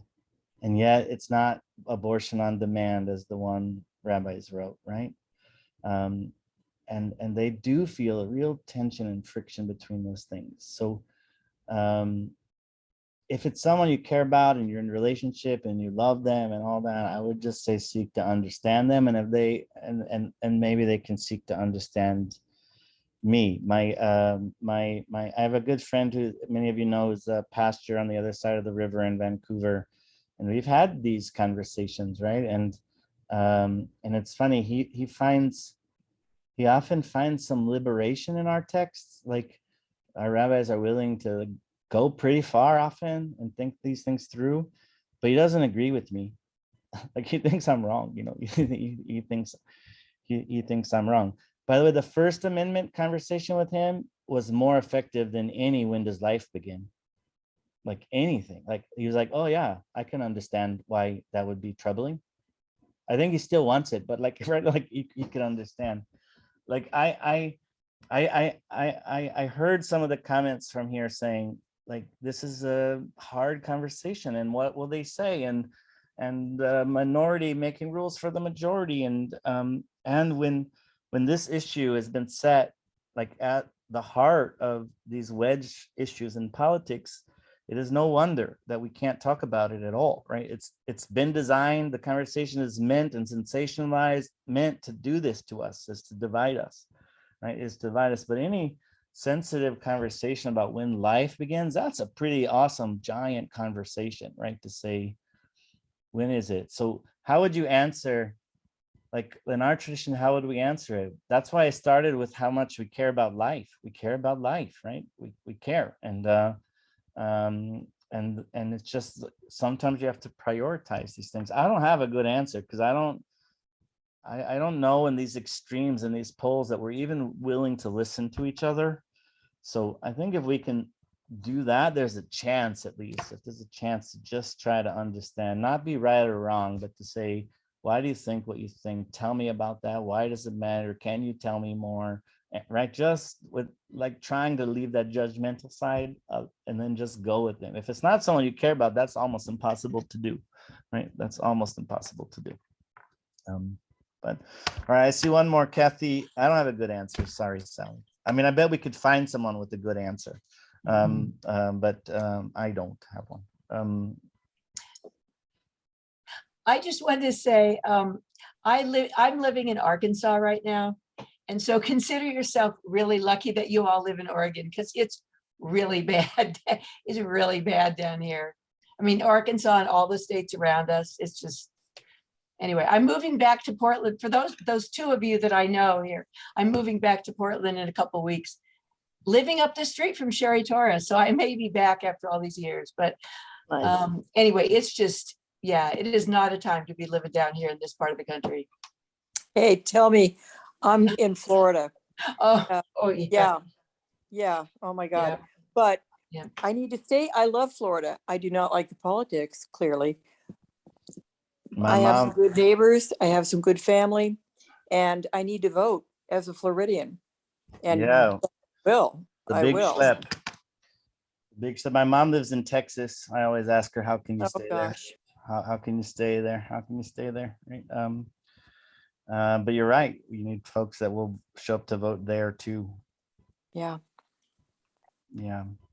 Like, I appreciate your willingness to just kind of walk through the text with me. This is not going to be a surprise to you, but you'll know, of course, that there are some texts that disagree with what I just shared with you. There are some that read very, very narrow that say, but they're by far the minority, way like the 1%, right? That would say all life is life and that's it, right? That's like, it's just not the mainstream at all. It's not anywhere near the mainstream, nowhere near it. So I appreciate your time and giving so much of your time and being willing to kind of spend some time thinking about this. And if anyone wants to continue asking, or you think of something and you want to write to me, just write to me, and we can connect by email or phone or whatever, Zoom or whatever works best. But I thank you all for your attention and asking great questions and being willing to sit through and think about this together. Thank you, Rabbi. Thank you, Rabbi. Thank you. Thank you so much. Thank you, Rabbi. Thank you so much, Rabbi, for Thank you, doing Rabbi. this. That was fantastic. Thank you. You're welcome. Be well, everyone. Be well. Thank you all. This has been recorded, as you know. So if anybody wants a copy of the transcription or to review, happy to share. Okay. I'll write to you, Jemmy, for a copy. And is it going to go on the YouTube channel? It will be in our archive, yes. Okay, great. And Rabbi, I just wanted to answer you again. Please don't be worried. Okay. I've just been having time crunches, but do you have my phone number? You I can got it. call Yeah. me Thanks tomorrow. for sharing it. Yep. Okay,